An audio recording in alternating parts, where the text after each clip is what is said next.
Bismillahirrahmanirrahim. Assalamualaikum warahmatullahi wabarakatuh.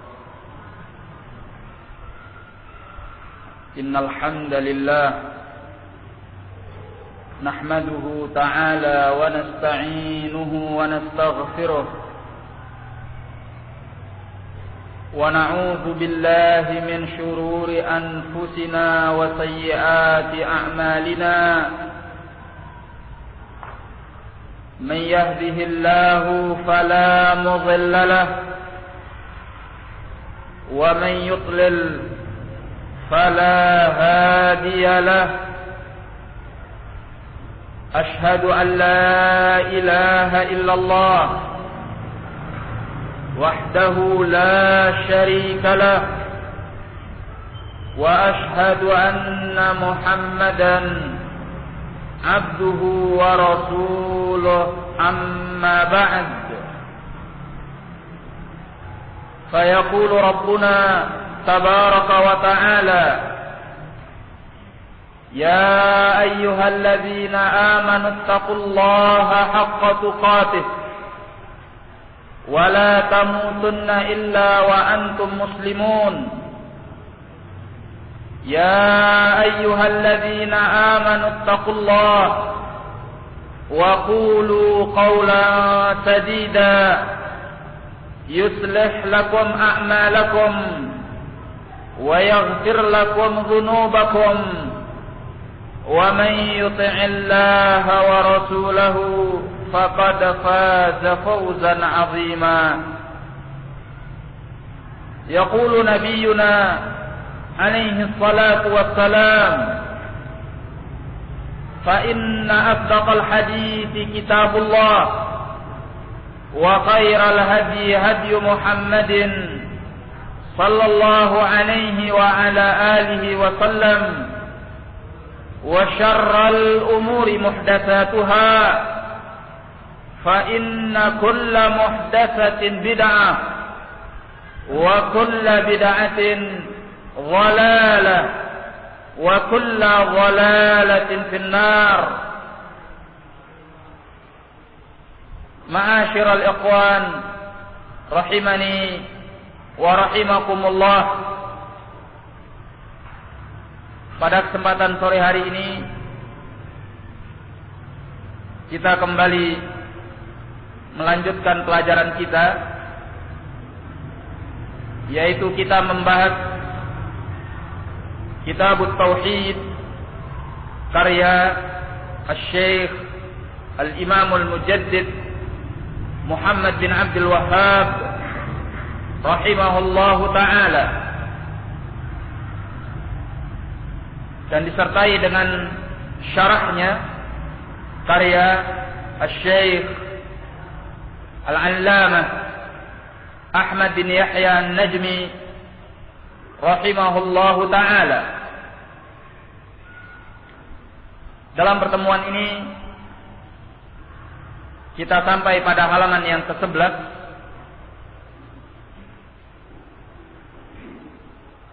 Terakhir kita membaca firman Allah Subhanahu wa ta'ala, "Wa laqad ba'atsna fi kulli ummatin rasulan an i'budullaha wajtanibut taghut." Dan sungguh kami telah mengutus pada setiap umat seorang rasul bahwa hendaklah kalian mengibadahi Allah dan menjauhi at-taghut.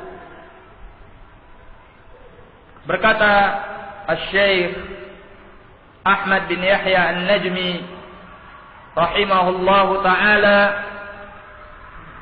fa akhbara subhanahu wa ta'ala annahu ba'atha ar-rusula ila al-ibadi ya'murunahum bi'ibadati Allahi wahdah wajtinabit taghut. Maka Allah subhanahu wa ta'ala memberitakan bahwasanya Dia mengutus para rasulnya kepada segenap hamba adalah memerintahkan mereka untuk mengibadahi Allah semata dan menjauhi at-taghut. Qala wat-taghutu mushtaqqun min at-tughyan. Dan kata at-taghut adalah pecahan kata yang diambil dari at-tughyan. At-tughyan artinya adalah melampaui batas. Ya. Maka at-taghut sebagaimana yang akan diterangkan nanti adalah segala sesuatu yang membuat seorang hamba melampaui batas. Waqad qala Ibnul Qayyim rahimahullahu ta'ala, dan telah berkata Ibnul Qayyim rahimahullahu ta'ala, at-taghut yaitu huwa kullu ma tajawaza bihi al-'abdu haddahu min ma'budin aw matbu'in aw muta'in. Kata beliau bahwa at-taghut adalah setiap perkara yang dengannya seorang hamba melampaui batasnya,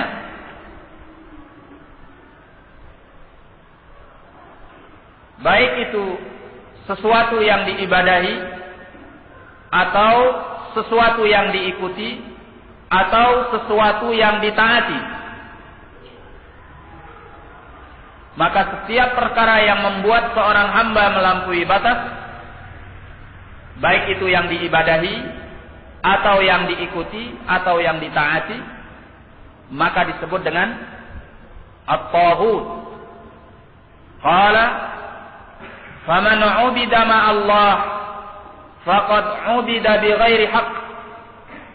Maka barang siapa yang disembah bersama Allah, maka berarti dia disembah tanpa hak.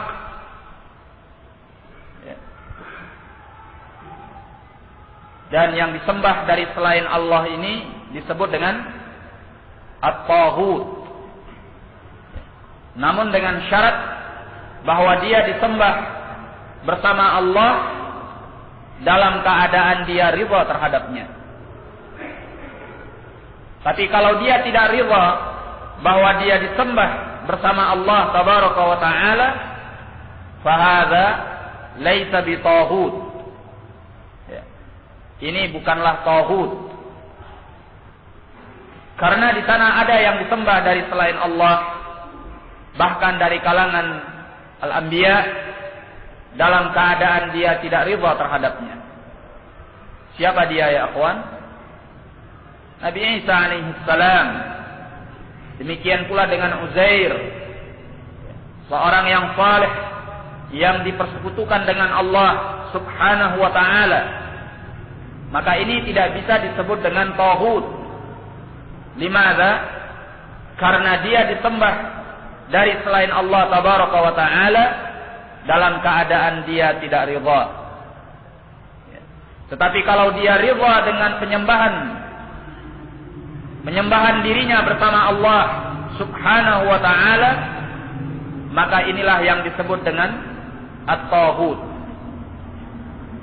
Nah, jadi harus ditambahi dengan kata-kata wa huwa radhin. Ya. Kullu ma 'ubida min dunillah wa huwa radhin. Setiap apa yang disembah dari selain Allah dalam keadaan dia ridha terhadap penyembahan itu. Naam. Qala wa man ittaba'a bi an qaddama an-nasu mutaba'atahu ala mutaba'ati awamirillah faqad ittubi'a bi ghairi haqq. Dan barang siapa yang diikuti, berarti wa man ittubi'a, ya, wa man ittubi'a bi an qaddama an-nasu mutaba'atahu ala mutaba'ati awamirillah faqad ittubi'a bighairi haqq. Dan barang siapa yang diikuti, di mana manusia mengkedepankan untuk mengikutinya di atas mengikuti perintah-perintah Allah, maka berarti dia diikuti tanpa kebenaran. Ya. Maka setiap orang yang diikuti tanpa hak, ya, melebihkan dia di atas syariat Allah Subhanahu wa taala, fahadza taghut. Ya. Ini adalah taghut.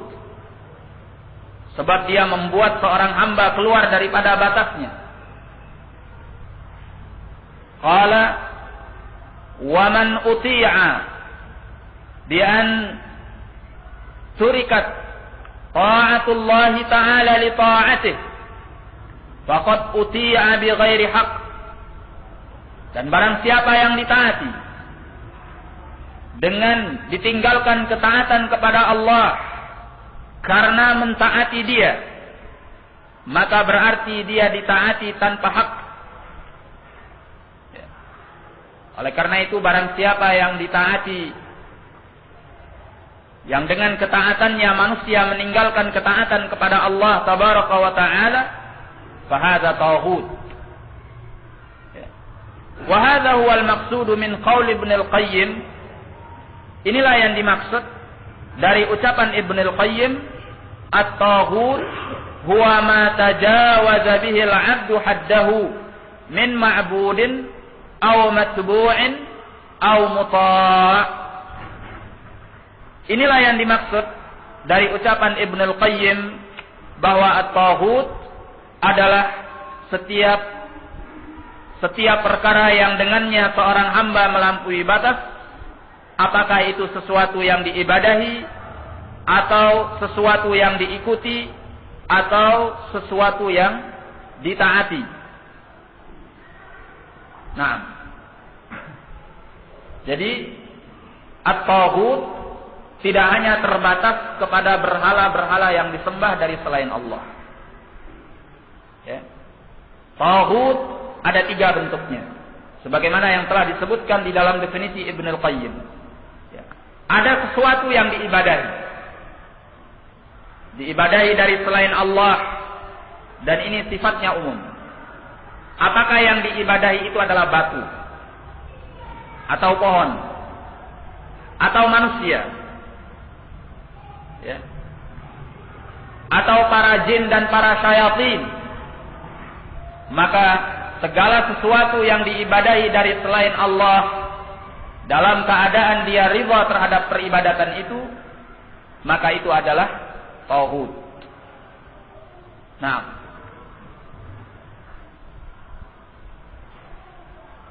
dan sebagaimana yang sudah kita ketahui bersama, bahwa yang namanya ibadah itu adalah sesuatu yang bersifat umum, bukan hanya salat, puasa, zakat, haji, tetapi mencakup semua perkara, baik ucapan maupun perbuatan yang dicintai dan diridhai oleh Allah Subhanahu wa taala, baik yang batin maupun yang zahir.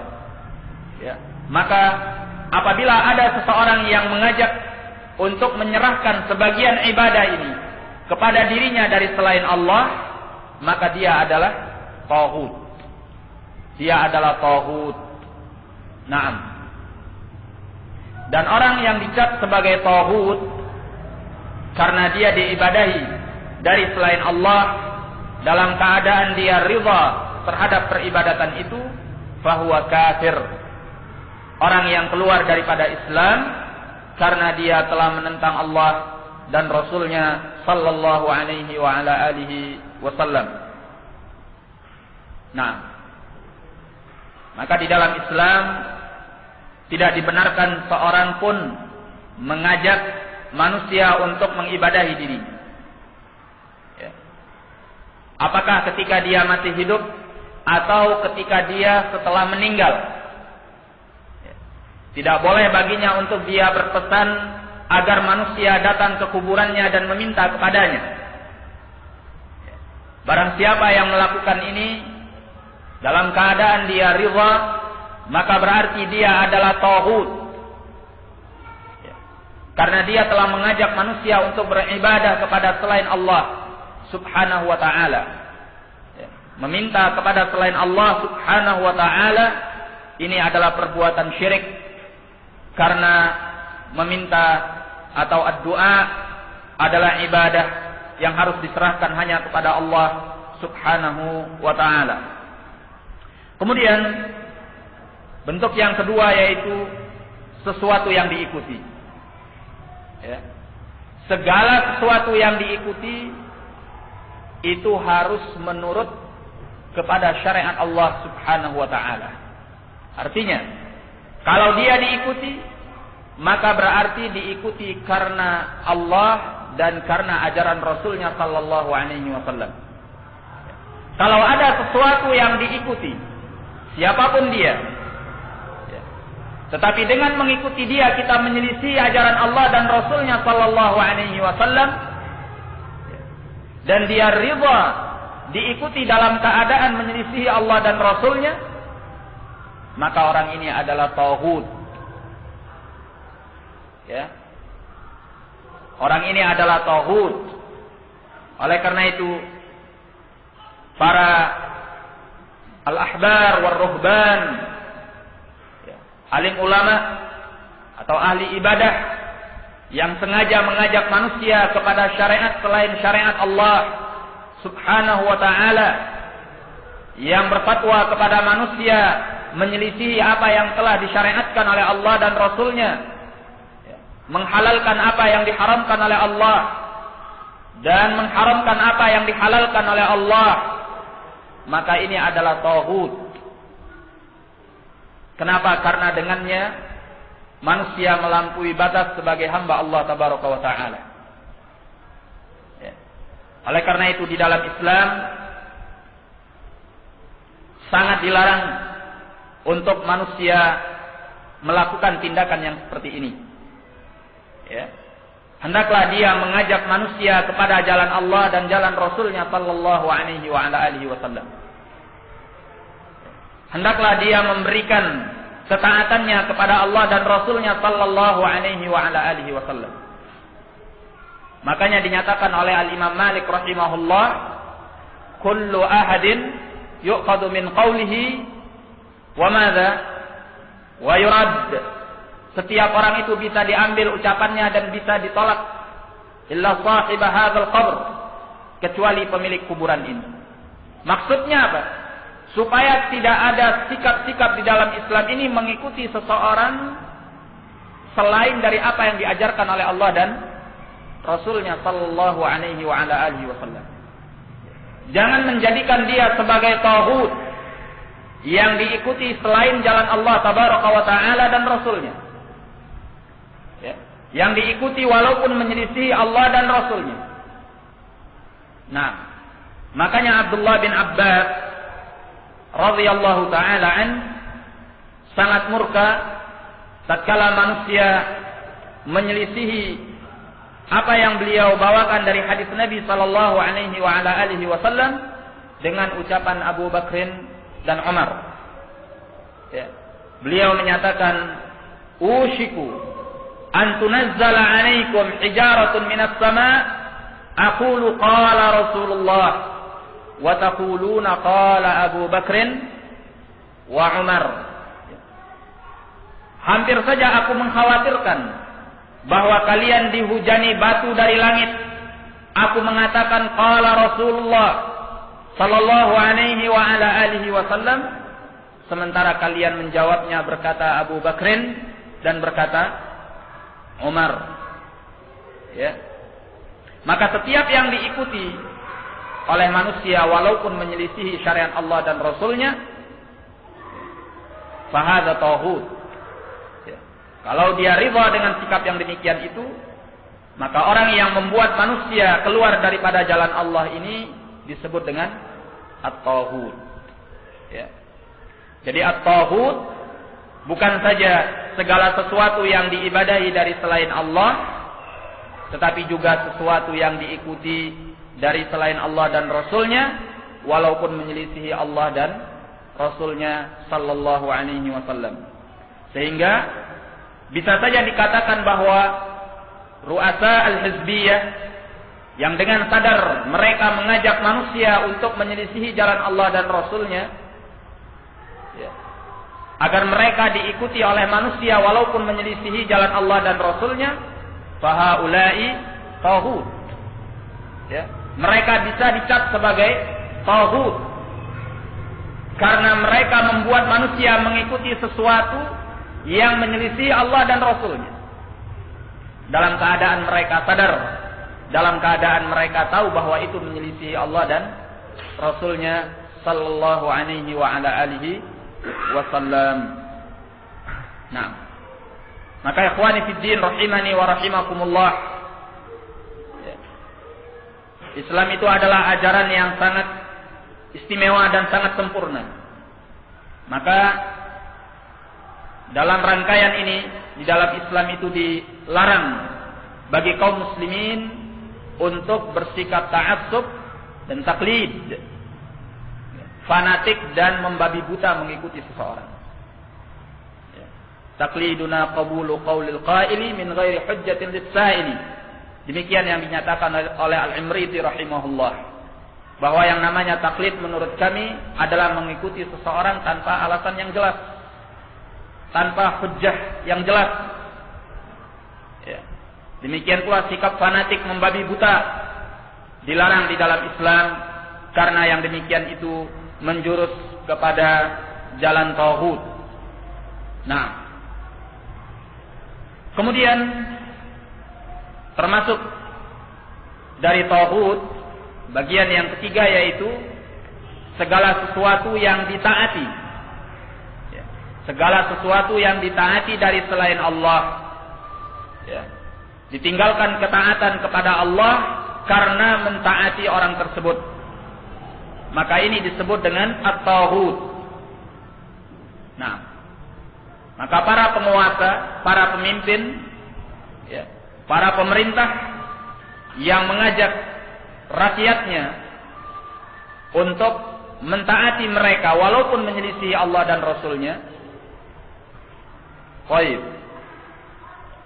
Jadi semua penguasa, semua pemerintah yang mereka mengajak rakyatnya, mengajak manusia untuk mentaati mereka agar berhukum dengan selain hukum Allah, menjalankan selain hukum Allah, menyelisihi hukum Allah, maka ini adalah tauhid. Ya. Mereka ini adalah tauhid. Demikian pula para dukun, ya, para peramal yang ditaati oleh manusia permintaan mereka dalam keadaan mereka mengajak manusia untuk menyekutukan Allah, fahaulai tauhid. Ya. Maka mereka ini adalah tauhid. Nah, maka tauhid adalah makna yang luas yang mencakup 3 perkara yang telah disebutkan oleh Ibnul Qayyim rahimahullahu ta'ala. Maka marilah kita menjauhi dan mengajak kaum muslimin untuk menjauhi para tauhid. Setiap sesuatu yang diibadahi dari selain Allah, setiap sesuatu yang diikuti dari selain Allah dan Rasulnya, setiap sesuatu yang ditaati dari selain Allah dan Rasulnya dalam keadaan mereka ridha.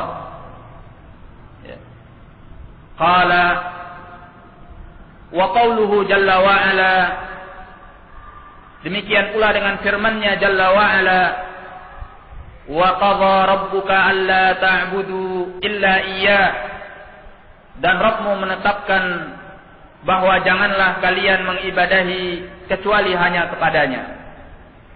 Al-muradu yang dimaksud, al-muradu biqadha yang dimaksud dengan menetapkan hakama, hakama hukman syar'iyyan, maksudnya adalah menghukumi dengan hukum yang disyariatkan. Jadi Allah menetapkan, artinya Allah menetapkan hukum yang disyariatkan. Bi alla ya'budan nasu illa iyyah, bahwa janganlah manusia mengibadahi kecuali hanya kepadanya saja, yaitu kepada Allah. Wa ammal qadha'ul kauni, adapun ketetapan yang berlaku di alam ini, fataqa'u fihi al-mukhalafatu li hadzal qadha', maka terkadang terjadi penyelisihan terhadap ketetapan ini. Lil qadha'i syar'i. Maksudnya terhadap ketetapan yang telah disyariatkan. Berarti bersama kita sekarang ada dua al-qadha. Dua ketetapan. Satu disebut dengan al-qadha'u syar'i. Ketetapan yang disyariatkan berupa syariat Allah Subhanahu wa taala. Yang kedua adalah al-qadha'u al-kauni. Ketetapan Allah yang berlaku di alam ini. Yaitu segala keputusan-keputusan Allah, takdir-takdir Allah yang berlaku di alam ini. Nah, kata beliau bahwa al-qadha'ul kauni, keputusan-keputusan atau takdir-takdir Allah yang berlaku di alam ini, terkadang menyelisih apa yang ditetapkan oleh Allah di dalam syariatnya. Menyelisih al-qadha' syar'i. Nah, kalau ada di antara kita yang bertanya, kenapa ketetapan Allah Tabaraka wa Ta'ala di dalam al-qadha'ul kauni terkadang menyelisihi apa yang ditetapkan oleh Allah di dalam al-qadha' syar'i. Apa yang Allah takdirkan di alam ini terkadang menyelisihi apa yang disyariatkan oleh Allah Tabaraka wa Ta'ala. Sebagai contoh, misalnya Allah tetapkan di alam ini akan kekafiran dari Abu Lahab dan Abu Jahal. Padahal di dalam syariat Allah, Allah tidak menginginkan kekafiran Abu Lahab dan Abu Jahal. Bahkan Allah Tabaraka wa Ta'ala mengajak Abu Jahal dan Abu Lahab untuk beriman kepada Nabi-Nya sallallahu alaihi wasallam. Kenapa yang demikian itu? Maka kita jawab bahwa al-qadha'ul kauni, yaitu semua keputusan-keputusan Allah, takdir-takdir Allah yang berlaku di alam ini, itu mengandung baik perkara yang dicintai oleh Allah dan perkara yang tidak dicintai oleh Allah. Sementara al-qadha'us syar'i itu hanya mengandung satu, yaitu perkara yang dicintai oleh Allah saja. Maka ketika terjadi di dalam al-qadha'il kauni, terjadi di dalam takdir Allah yang berlaku di alam ini, sesuatu yang menyelisih al-qadha'us syar'i, maka bisa kita pastikan bahwa yang terjadi di dalam al-qadha'il kauni itu bukanlah perkara yang dicintai oleh Allah. Kenapa? Karena yang ada di dalam al-qadha'is syar'i pasti dicintai oleh Allah. Tidak ada di dalam syariat ini perkara-perkara yang tidak dicintai oleh Allah. Semuanya dicintai dan diridhai oleh Allah. Maka kalau berlaku di dalam al-qadha' al-kauni sesuatu yang menyelisih al-qadha' asy-syar'i, berarti tidak dicintai oleh Allah dan tidak diridhai oleh Allah Subhanahu wa taala. Adapun masalah kenapa Allah mentakdirkan sesuatu yang tidak dicintai oleh Allah di alam ini. Adapun mengenai ini, maka itu kita kembalikan kepada rahasia Allah Subhanahu wa taala. Kita mengatakan bahwa itu ada hikmah yang diinginkan oleh Allah. Ada kebaikan yang diinginkan oleh Allah yang kebanyakannya kita tidak mengetahui. Yang kebanyakannya kita tidak mengerti akan apa yang diinginkan oleh Allah Tabaraka wa Ta'ala dari ketetapan tersebut. Yang jelas, tatkala Allah menetapkan keburukan di alam ini yang tidak dicintai oleh Allah, ada hikmah, ada kebaikan, ada rahasia yang diinginkan oleh Allah Subhanahu wa Ta'ala. Naam. Oleh karena itulah di dalam akidah ahli sunnati wal jamaah, mereka meyakini bahwa semua perbuatan Allah itu baik dan tidak ada yang buruk. Walaupun Allah itu menciptakan yang buruk, tetapi Allah menciptakan yang buruk adalah perkara yang baik. Kenapa? Karena Allah menciptakan yang buruk, ada hikmah yang diinginkan oleh Allah.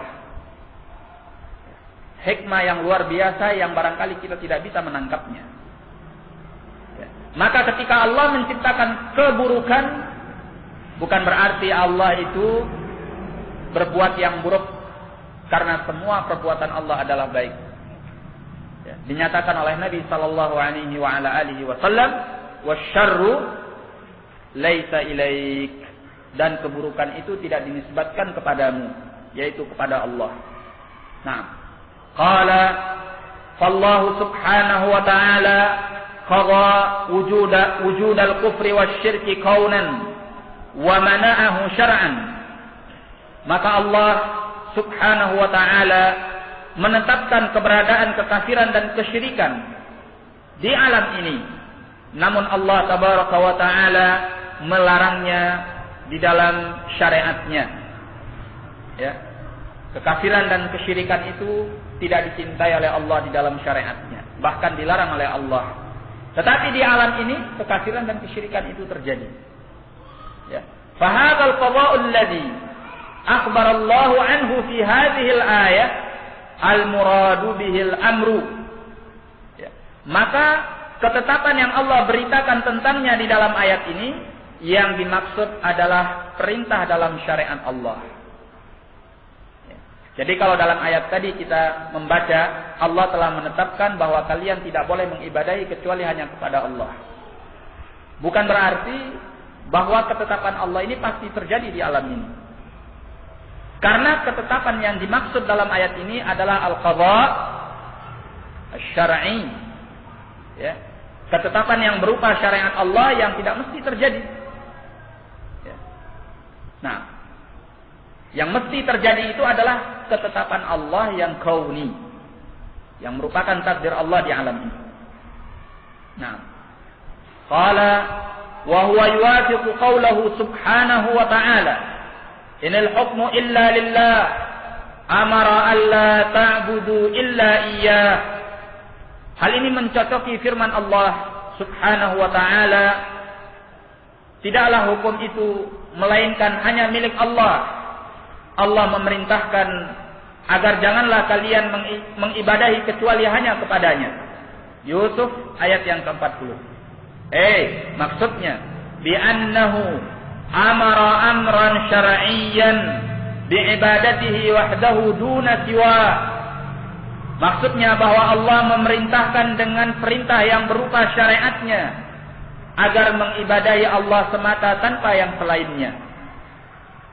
Nah, jadi kalau kita melihat ada di antara manusia yang kafir kepada Allah, yang berbuat syirik kepada Allah, ya, sekarang kita tahu jawabannya.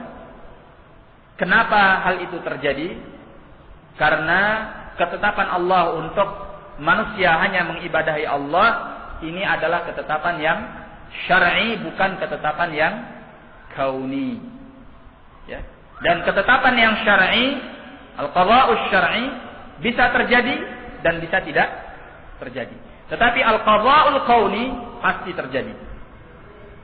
Nah, dan semua itu dengan hikmah dari Allah subhanahu wa ta'ala yang dirahasiakan oleh Allah, yang sebagiannya mungkin kita tahu dan sebagiannya tidak diketahui oleh manusia. Qala wa huwa tauhidul ladzi bu'itsat bihi ar-rusul. Dan itulah yang disebut dengan at-tauhid, yang dengannya diutus para rasul alaihimus salatu wassalam. Baik. Tsumma qala, kemudian Allah berfirman, wa bil walidaini ihsana, dan terhadap kedua orang tua hendaklah berbuat baik. Ihsanan ilaihima, hendaklah berbuat baik kepada keduanya. Li'annahuma ahsana ilaika ayyuhal 'abdu, karena keduanya telah berbuat baik kepadamu wahai hamba. Nah,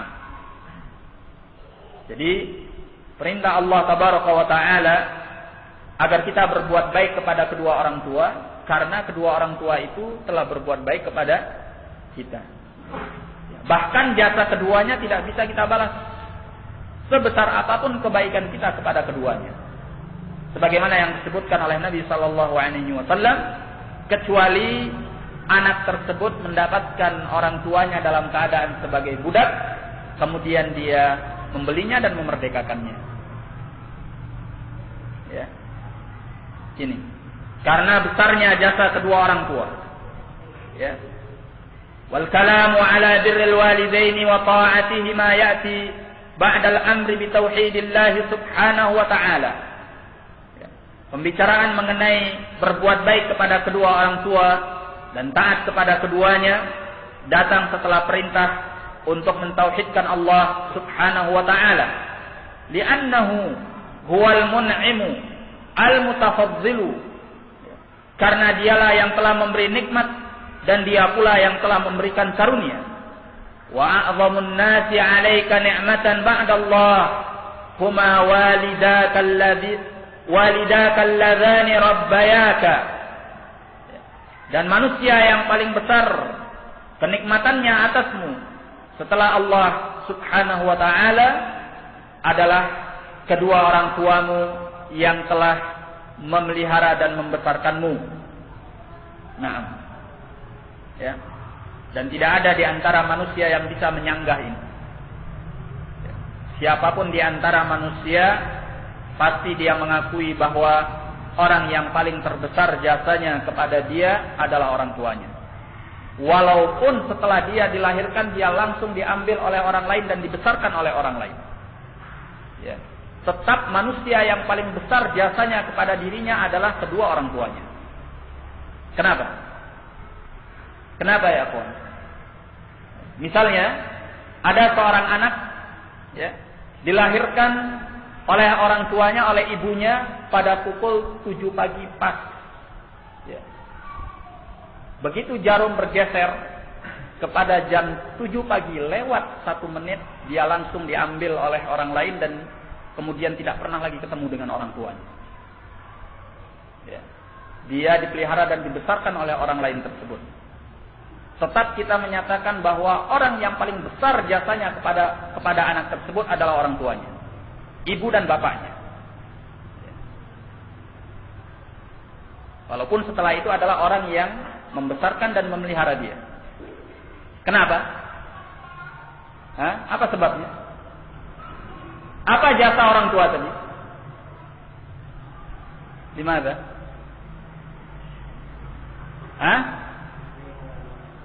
Ya. Ya.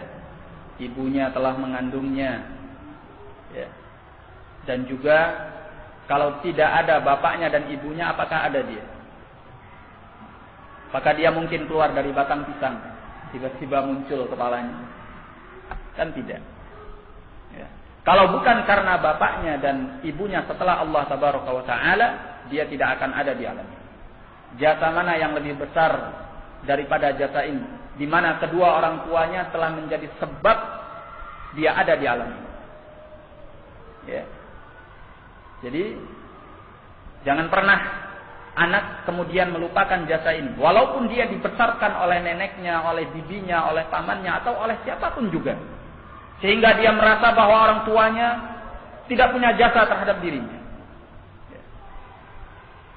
Sehingga dia merasa bahwa orang tuanya tidak punya perhatian kepadanya.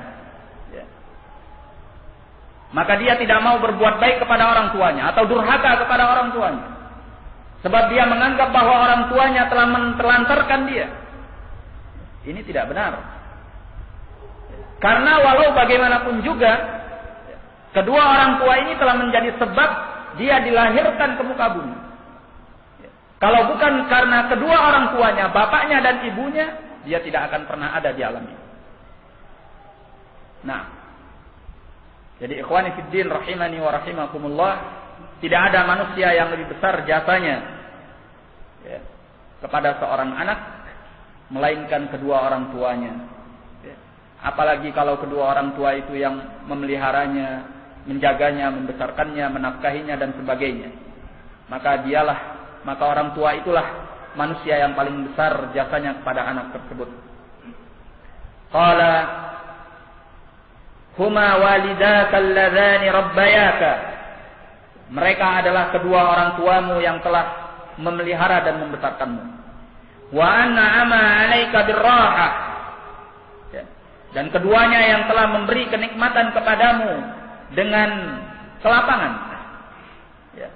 Wasukni fi habnihima. Demikian pula untuk tinggal di dalam pangkuan keduanya. Wa ta'iba min ajlik, dan keduanya telah capek, telah letih karena mengurusmu. Wa sahara lirahatik, dan keduanya telah bergadang di malam hari karena ingin memberi istirahat kepadamu. Ya. Ini adalah tabiat yang telah diberikan oleh Allah Tabaraka wa Ta'ala kepada bapak dan ibu, sehingga pengorbanan mereka sedemikian besar terhadap anaknya, maka mereka siap mengorbankan apa saja untuk kebahagiaan anaknya tersebut. Ya. Pada hukum asalnya tidak ada orang tua yang ingin mencelakai anaknya. Ya. Walaupun terkadang tindakan sebagian orang tua itu mencelakai anaknya. Tapi kalau ditanya niatnya, tidak ada di antara orang tua pada hukum asalnya yang ingin mencelakai anaknya. Ya. Banyak di antara mereka yang bersikap dengan sebuah sikap walaupun itu membahayakan anaknya, dia menganggap bahwa itu adalah kebaikan bagi anaknya. Nah, inilah orang tua. Makanya Allah Tabaraka wa Ta'ala memerintahkan kita untuk berbuat baik, berbakti kepada kedua orang tua setelah taat kepada Allah dan Rasulnya sallallahu alaihi wa ala alihi wasallam. Ya. Bahkan sampai walaupun orang tua itu adalah kafir, ya, tetap diperintahkan oleh Allah agar kita mempergauli keduanya dengan baik. Wa in jahadaka ala an tusyrika bi ma laysa laka bihi ilmun fala tuti'huma. Kemudian apa kata Allah? Wa sahibhuma fid dunya ma'rufa. Dan jika keduanya memaksamu untuk menyekutukan aku dengan sesuatu yang engkau tidak berilmu tentangnya, maka jangan taati keduanya dan tetaplah pergauli keduanya dengan cara yang baik, dengan sikap yang baik. Baik. Qala wa fil ayatil ukhra wa hiya ayatun nisa. Sedangkan dalam ayat yang lain, yaitu dalam ayat surah An-Nisa, wa'budullaha wa la tusyriku bihi syai'an. Hendaklah kalian mengibadahi Allah dan janganlah kalian menyekutukannya dengan sesuatu yang lain. Fahuna iqtarana al-amru bil ibadati bin nahyi 'anil syirki hatta walau syai'an yasira. Di sini digabungkan antara perintah untuk ibadah dengan larangan dari berbuat syirik, walaupun dengan sesuatu yang ringan. Faqauluhu, maka firman-Nya, wala tusyriku bihi, janganlah kalian menyekutukannya, nahyun 'anil syirki kullih, qalilihi wa katsirih, saghirihi wa kabirih, li'annahu nakiratun fi siyaqin nahyi, fahiya ta'um.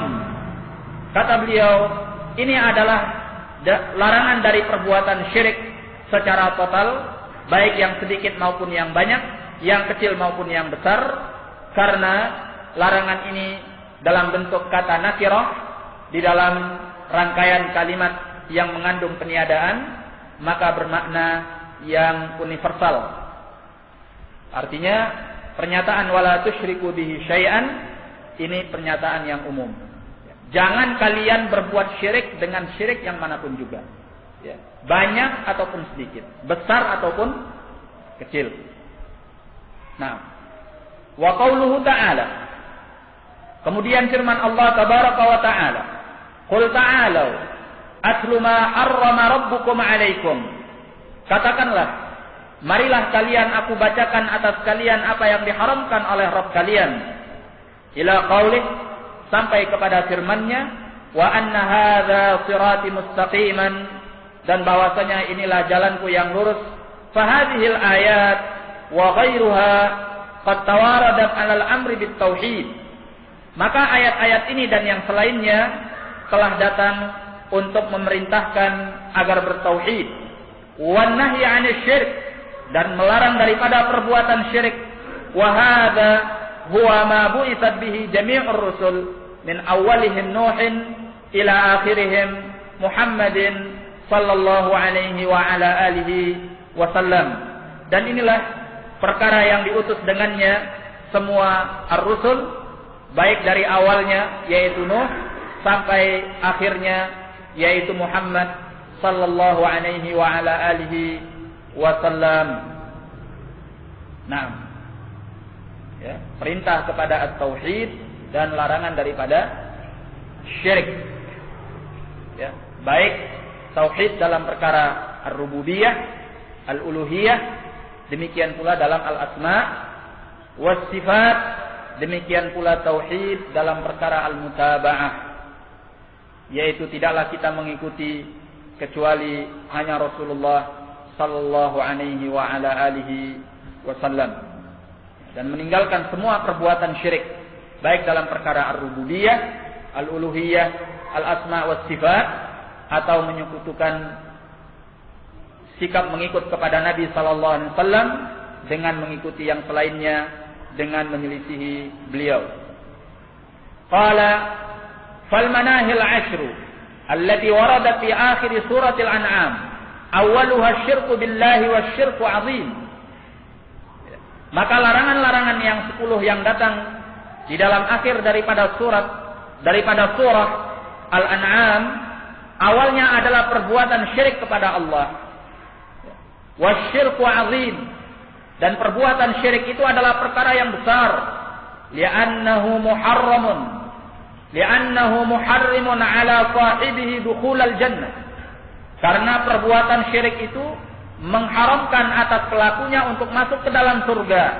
Wa muhattamun alaihi dukhulun nar wal khuludu fiha, dan menjadi wajib atasnya untuk masuk ke dalam api neraka dan kekal di dalam api neraka tersebut. Ya. Maka tidak ada orang kafir yang keluar daripada api neraka. Tidak ada musyrik yang keluar daripada api neraka. Semua mereka kekal di dalamnya selama-lamanya. Nah, qala amma qaulu Ibnu Mas'ud radhiyallahu anhu, man arada an yanzura ila wasiyati Muhammadin sallallahu alaihi wasallam allati 'alaiha qatamuh falyaqra qawlahu ta'ala qul ta'alu atlu ma harrama rabbukum 'alaikum ila qawlihi wa anna hadza sirati mustaqiman. Al-An'am 100 ba'da 15. Qala, adapun ucapan Abdullah bin Mas'ud radhiyallahu anhu, barang siapa yang ingin melihat kepada wasiat Muhammad sallallahu alaihi wasallam yang atasnya ditutup, maka hendaklah dia membaca firman Allah tabaraka wa taala, katakanlah, kemarilah kalian, aku bacakan atas kalian apa yang diharamkan oleh Rabb kalian, sampai kepada ucapannya wa anna hadza sirati mustaqiman, dan bahwasanya ini adalah jalanku yang lurus. Nah, ya, dimulai dengan perintah untuk meninggalkan perbuatan syirik, ya, dan ditutup dengan perintah untuk meninggalkan sikap berpecah belah. Ya, karena sikap berpecah belah itu adalah perbuatan kaum musyrikin. Allah menyatakan di dalam Al-Quran, wala takunu minal musyrikin minal ladzina farraqu dinahum wa kanu syi'an kullu hizbin bima ladaihim farihun. Kata Allah tabaraka wa taala, janganlah kalian termasuk dari orang-orang yang berbuat syirik, yaitu orang-orang yang memecah belah agama mereka, dan mereka berkelompok-kelompok, dan setiap golongan dari mereka merasa bangga dengan apa yang ada di antara mereka. Ya. Akhwani fiddin rahimani wa rahimakumullah. Maka sebagai seorang yang muwahhid, sebagai seorang yang menjauhi perbuatan syirik, maka hendaklah sebagai ahlus sunnati wal jamaah mereka menjaga kesatuan mereka, menjaga ukhuwah mereka, menjaga persaudaraan mereka di atas Islam dan di atas sunnah Nabi sallallahu alaihi wa ala alihi wasallam, dan menjauhi segala sebab-sebab, segala sarana-sarana, segala perkara-perkara yang akan menyampaikan mereka kepada perpecahan dan pertikaian. Karena perpecahan dan pertikaian itu bukan datangnya dari Islam, bahkan itu adalah sikap dari kalangan musyrikin. Ya. Sekarang ini hendaklah kita menjauhi apa yang dinyatakan oleh Allah tabaraka wa taala, tahsabuhum jami'an madza wa qulubuhum syatta. Nah, Allah menyatakan kalian menyangka mereka, engkau menyangka mereka dalam keadaan bersatu, padahal hati mereka bercerai-berai, bertikai dan berselisih. Nah, ikhwan fiddin rahimani wa rahimakumullah. Ya, maka di dalam Islam, di dalam sunnah Nabi sallallahu alaihi wasallam dilarang sikap al-ikhtilaf wa tafarruq, wa hadza min kamalit tauhid. Ya, termasuk daripada kesempurnaan at-tauhid. Termasuk daripada kesempurnaan at-tauhid. Maka kalau ada orang yang suka berpecah dan bertikai, berarti dia masih punya sesuatu cabang daripada kesyirikan. Ya, karena sikap itu adalah sikap daripada musyrikin. Sikap daripada musyrikin. Nah, qala fa akhbara anna tilka al-wasiyah allati amara Allah subhanahu wa ta'ala bi an yatluha ala ummatihi al-mubtada'a bin nahyi 'anil syirki wal muntahiya bil istiqamati 'ala as-siratil mustaqim. Wa hadha yajibu an nu'ayyiraha ihtimaman 'aziman. Kata beliau, beliau telah memberitakan, yaitu Abdullah bin Mas'ud, bahwa wasiat yang Allah perintahkan agar beliau membacakannya atas umatnya dimulai dengan larangan daripada perbuatan syirik, ya, dan diakhiri dengan perintah untuk istiqamah di atas jalan yang lurus. Maka ini wajib untuk kita memberikannya perhatian yang besar. Nah, maka jangan pernah kita meremehkan perkara-perkara yang berbau syirik, termasuk tidak boleh kita meremehkan perkara-perkara yang akan membawa kepada pertikaian, perpecahan, dan perselisihan. Allah subhanahu wa ta'ala telah memberikan kita kemuliaan dengan Islam, kemuliaan dengan sunnah. Allah telah mempertemukan hati-hati kita di atas Islam dan di atas sunnah Nabi sallallahu alaihi wasallam. Jangan sampai pernah kita berharap kepada Allah tabaraka wa ta'ala agar Allah tidak menyelewengkan hati kita setelah Allah beri petunjuk kita dengan Islam dan dengan sunnah ini, sehingga semoga Allah tabaraka wa ta'ala menjauhkan kita dari sikap-sikap berpecah belah, bertikai, dan berselisih. Karena yang demikian itu adalah perkara yang dimurka oleh Allah dan Rasulnya sallallahu alaihi wa ala alihi wasallam. Baik, kita cukupkan dulu sampai di sini. Wallahu a'lam bissawab, wabillahi taufik. Assalamualaikum warahmatullahi wabarakatuh.